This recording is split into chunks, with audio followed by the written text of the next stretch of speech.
સૌથી તો મેઘરાજાએ આ વખતની ઇનિંગમાં મધ્ય ગુજરાતને પણ ગમરોળ્યું છે. મધ્યમાં મુશળધાર બેટિંગ કરી છે મેઘરાજાએ. યાત્રાધામોમાં શીશ ઝુકાવીને રસ્તા પર નદી સ્વરૂપે વહ્યા વરસાદી પાણી. ડેમના આહલાદક નજારાથી લઈને રસ્તા પર હાલાકીના દ્રશ્યો સુધી. આવો બતાવીએ મધ્ય ગુજરાતમાં મેઘમહેર કેવી રહી.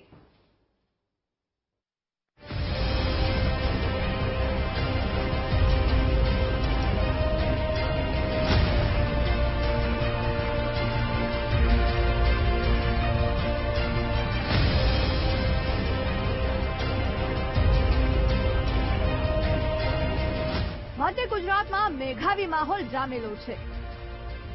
ક્યાંક ધીમી ધારે તો ક્યાંક ધોધમાર વરસાદી મહેર અનુભવાઈ રહી છે.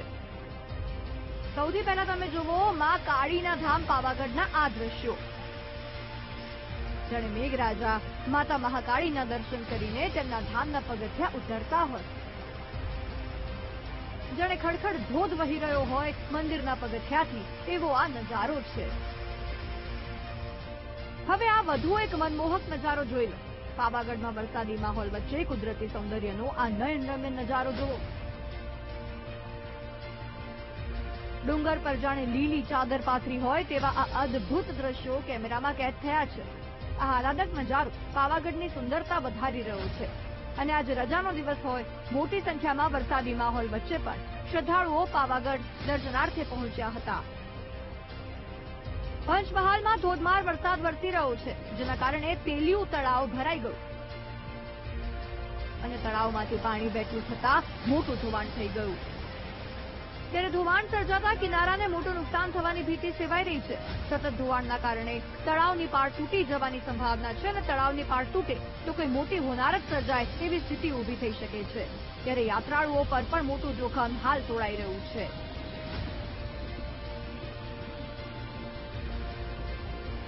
મહીસાગરના કડાણા ડેમનો આહલાદક અને મનને ટાઢક આપતો આ નજારો છે. કડાણા ડેમના 11 દરવાજા 10 ફૂટ ખોલવામાં આવ્યા છે. કડાણા ડેમમાંથી મહી નદીમાં 2 લાખ ક્યુસેક પાણી છોડવામાં આવી રહ્યું છે. ઉપરવાસમાં સતત વરસાદથી કડાણા ડેમમાં પાણીની પુષ્કળ આવક થઈ છે. કડાણા ડેમમાં 2,09,000 પાણીની આવક નોંધાઈ. ભયજનક સપાટીથી કડાણા ડેમ માત્ર 3 ફૂટ જ દૂર છે. કડાણા ડેમમાંથી પાણી છોડાતા મહી નદી પણ બે કાંઠે વહી રહી છે, જેના કારણે 128 જેટલા નીચાણવાળા ગામોને એલર્ટ કરી દેવામાં આવ્યા છે. જુઓ આ દ્રશ્યો.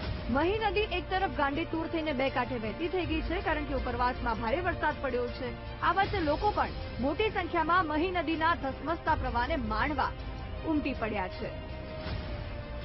આ મહી નદીનો જ નજારો છે, પરંતુ પાદરા પાસેથી જ્યાં મહી નદીમાં ઘોડાપુર આવેલું જોવા મળે છે.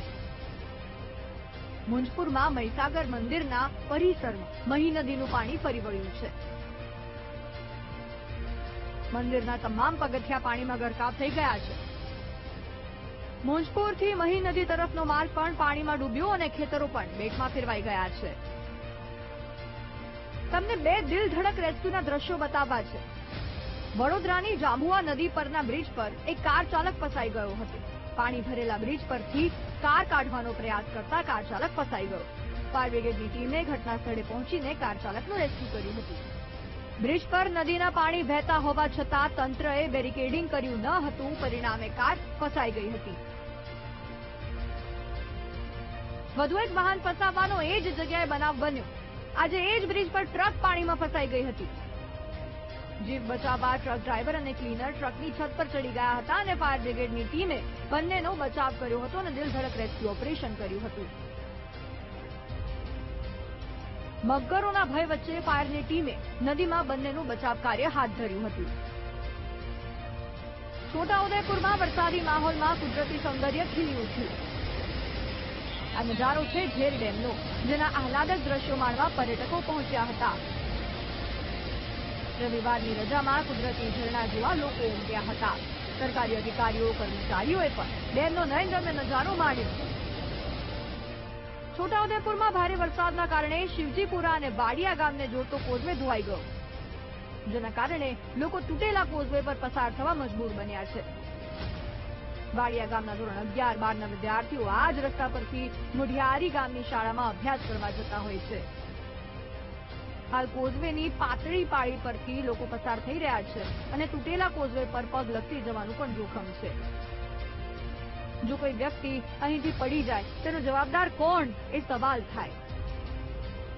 મહિલાઓ પણ ખેતરોમાંથી ઘાસચારાનો ભારો માથે મૂકીને આ તૂટેલા કોઝવે પરથી જ પસાર થવા મજબૂર બની છે. પરંતુ સ્થાનિકોની આ મજબૂરી તંત્રને દેખાઈ નથી રહી, જે વીટીવી ન્યૂઝ આજે બતાવી રહ્યું છે.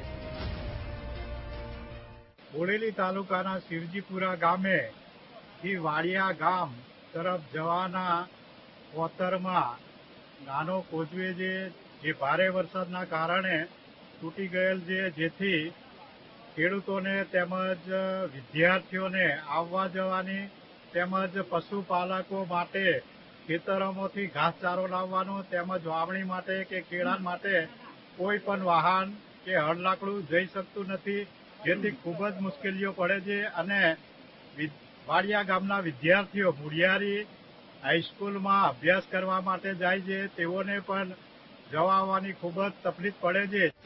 આ દ્રશ્યો પણ જુઓ. વરસાદી માહોલ વચ્ચે હાલાકીના દ્રશ્યો વિકસિત ગુજરાતના પછાત તાલુકામાં કંઈક આ રીતે સર્જાયા. છોટાઉદેપુર જિલ્લામાં બેઠા પુલ લોકોની સમસ્યાનું કારણ બન્યા છે. નસવાડી ગરુડેશ્વરને જોડતા પુલના અભાવે લોકોને પારાવારી મુશ્કેલી વેઠવાનો વારો આવે છે. ખેફા ગામમાં સગર્ભાને હોસ્પિટલ લઈ જવામાં ભારે સમસ્યા પડી. 108 એમ્બ્યુલન્સ સુધી પહોંચવા માટે આ બેઠો પુલ અવરોધ બની ગયો. બેઠા પુલ પરથી ધસમસતા પાણીના પ્રવાહમાંથી એમ્બ્યુલન્સને કાઢવી જોખમી બની ગઈ હતી. આ દ્રશ્યો જાણે એવા છે કે એમ કહી જાય કે સરકાર કે તંત્રને આદિવાસી જિલ્લા તરફ, એમના વિકાસ તરફ, એમની પીડા તરફ જાણે ચૂંટણી સિવાયના સમયે જોવું જ નથી. આમ મધ્ય ગુજરાતમાં મેઘમહેર પણ વરસી, તંત્રની પોલ પણ ખુલી અને લોકોની હેરાનગતિ કંઈક આ રીતે છતી થઈ. Bureau report, VTV news.